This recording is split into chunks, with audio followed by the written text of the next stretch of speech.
air dan laut nih kali ini yang dipilih? Karena aku ngerasa di air itu aku ngerasa lebih tenang, terus kayak bisa bengong-bengong sambil healing gitu. Jadi aku ngerasa ya di air ya aku bisa lebih hidup aja.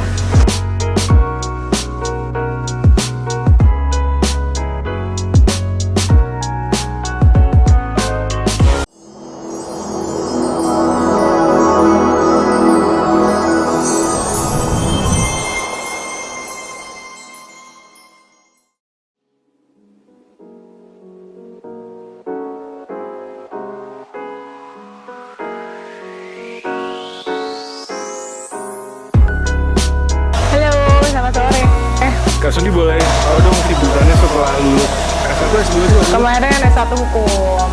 Oke, setelah sibuk lulus S1 hukum, sekarang kesibukannya apa nih Kak Suni? Sekarang kesibukannya aku sebenarnya ada kerja juga, tapi nggak terlalu ngikat waktu. Jadi kalau sekarang main jobnya ya aku ada bisnis, aku punya aplikasi berbasis bahasa, sama aku punya bisnis fashion kan. Sama lagi ini juga, lagi tesis semester akhir. Tesis S2? Wow, hukum juga? Enggak, manajemen bisnis. Oke, nah tapi pertanyaan nih mengenai hari Kartini. Sebelumnya Kartini pendapatnya sebagai wanita yang super sibuk, influencer, aktif di bidang olahraga. Arti Kartini menurut kamu seperti apa sih Kartini? Arti Kartini itu kan berarti kan emansipasi wanita. Jadi intinya kesetaraan gender. Jadi walaupun kita perempuan, kita nggak boleh berpaku ya sama lelaki. Jadi intinya perempuan itu harus memiliki value dan kita harus berdikari. Keren. Nah, kenapa Kartini berbeda nih sama wanita-wanita yang lain yang dapat lihat di Instagramnya sangat super sibuk, gak kayak yang lainnya yang ibaratnya generasi rebahan. Kayaknya ya. Nggak bisa diem. Jadi kalau diem malah takut. Iya, jadi emang anaknya nggak bisa diem. Selalu mencoba hal-hal yang baru. Jadi ya, oh bisa ini, coba lagi deh yang belum bisa. Jadi ya emang aku hobinya belajar sesuatu gitu. Nah, apa yang Kak Cindy ambil dari emansipasinya Kak Kartini yang Kak Cindy lakukan sekarang hari ini? Ya jadi ya mungkin benefit ya, mungkin yang aku rasakan dari perjuangan Kartini itu adalah ya sekarang aku bisa bersuara, menyuarakan sesuatu di sini, aku bisa mendapatkan panggung, lalu aku juga bisa mengejar mimpi apa yang aku cita-citakan. Wow, sebenarnya cita-cita Kartini apa sih kalau gitu? Karena banyak banget yang dari hukum ke bisnis. Kalau cita-cita gue sekarang pengen jadi dosen. Makanya pendidikannya lagi dikejar banget ya, goal akhirnya pengen jadi dosen. Wow, keren. Oke, sekarang Kak Cindy aktif di dunia pageant ya, postingannya bersama organisasi pageant terbesar di Indonesia. Iya. Kenapa Kak Cindy terjun ke dunia pageant? Mungkin gini, pada di saat usia aku yang memang seharusnya bisa mengikuti kompetisi itu, aku sibuk kerja waktu itu, bener masih mencari jati diri.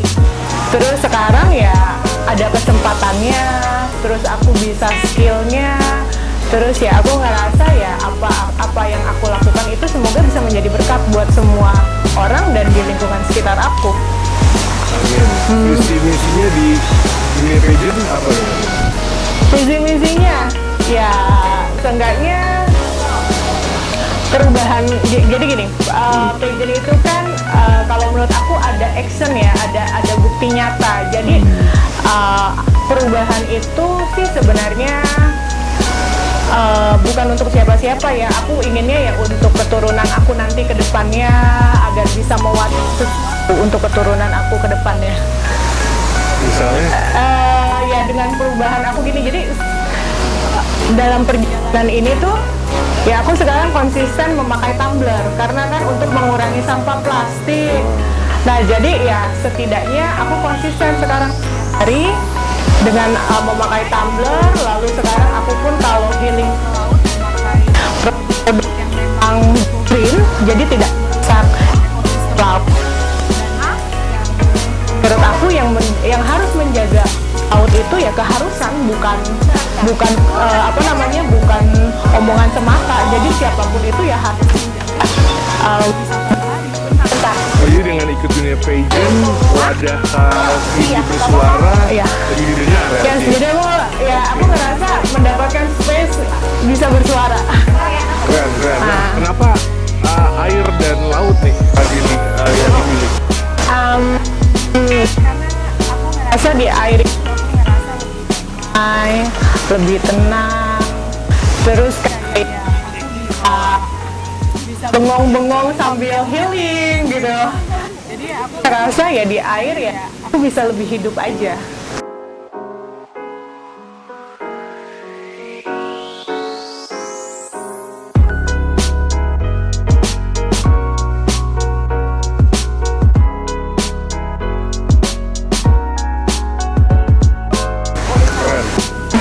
Terakhir pesan buat penonton video ini untuk generasi selanjutnya atau generasi selevelnya Kak Cindy dengan semangat menjaga lingkungan apa aja? Message-nya mau tentang lingkungan atau apa nih? Lingkungan boleh, universal boleh. Kalau aku sih message-nya bertanggung jawablah dengan sampah sekecil apa yang kamu bawa, kamu buat, karena kita hidup bukan untuk kita aja. Nanti ada generasi yang akan datang berikutnya. Jadi sebaiknya ya kita sekarang hidup menghargai lingkungan yang sekarang kita tinggali, di mana kita hidup, untuk menjaga yang akan datang. Filosofi banget ya. Ini jarang nih ketemu orang-orang kayak gini. Tapi terakhir nih Kak Cindy, kenapa konten buat lingkungan? Ada pernah pengalaman banjir atau pernah keluarga yang pernah musibah karena alam atau gimana? Bencana sebenarnya nggak ada ya, cuman aku tuh kadang setiap aku traveling ke mana ya, traveling ke luar negeri tuh jadi pembelajaran buat aku gitu loh. Kok di negara ini bisa begini ya, kenapa di Indonesia nggak bisa begini sih? Jadi ya walaupun gini, kalau kita bicara aku berubah, kok dia nggak berubah, ya udah, maksudnya ya nggak masalah, tapi setidaknya dengan bahan saya itu saya nggak membawa bencana buat kedepannya. Jadi aku nggak perlu mikirin orang lain. Apa namanya, moga-moga orang-orang yang di sekitar aku dengan aku bisa sadar gitu sih Miss ya. Intinya ya aku nggak mau merasa paling pintar, tapi setidaknya aku bertanggung jawab atas diriku sendiri. Yes. Lalu bagaimana dengan tragedi yang kemarin terjadi di Sulawesi Utara Kak Cindy? Apakah berpengaruh sama apa yang Kak Cindy lakukan? Karena itu make sense juga tuh. Sulawesi Utara tempat tinggal atau kampung? Enggak sih, kan juga? aku kan bisa di Jakarta. Oh gitu, maksudnya saudara-saudara di sana deh yang Udah, kemarin kena gempa udah ya? nggak ada, iya sih, Udah nggak ada ya? kemarin gempa ya, tapi ya intinya kan balik lagi ya. Aku nggak mau nyinggung yang terlalu miring-miring ke sana, tapi ya intinya ya udahlah, maksudnya kita nggak usah bicara lingkungan yang terlalu berkemana. Udah, ya adalah sampah pada tempatnya. Best, Cindy Mamesa, thank you banget buat waktunya. Iya. Sukses ya Cindy buat besok. Iya, thank you, Mbak.